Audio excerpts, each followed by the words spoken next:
Change your hand writing, change your life.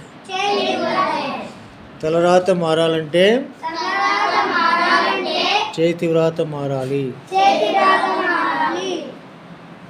Change your attitude, change your life.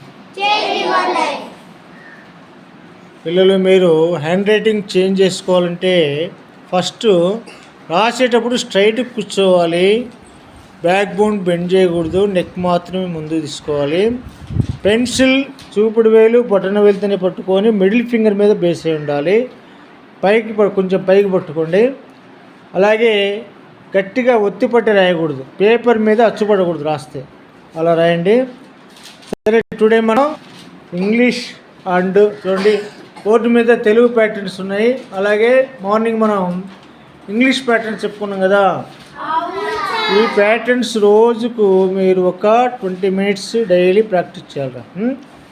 Daily practice చేసి సార్లు చూపించాలి. మీకు రెగ్యులర్గా చూపిస్తూ ఉండాలి. మీరు ఎప్పుడైతే రెగ్యులర్గా ప్రాక్టీస్ చేస్తారో అప్పుడు మీ యొక్క హ్యాండ్ రైటింగ్లో మంచి ఒక లెజిబిలిటీ వస్తుంది, చూడడానికి అక్షరాలు అందంగా ఉంటాయి అన్నమాట.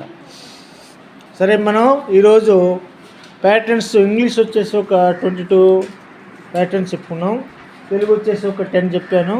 ఇవి డైలీ ఒక 2, అది ఒక హాఫ్ పేజీ, ఇది ఒక హాఫ్ పేజీ. డైలీ నిదానంగా స్లోగా ప్రాక్టీస్ చేయండి. నెక్స్ట్ రేపు టుమారో మీకు English letters, capital and small letters మనం బేసిక్స్తో రాసుకుందాం. అలాగే తెలుగు లెటర్స్ కూడా మనం ప్రాక్టీస్ చేసుకుందాం.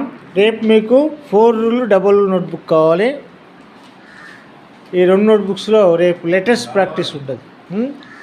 సరే, మీరు రేపు నేను మధ్యాహ్నం మీకు మిడ్ డే మీల్స్ తర్వాత వస్తాను. మధ్యాహ్నం నుంచి సాయంత్రం 4 గంటల వరకు. సరేనా?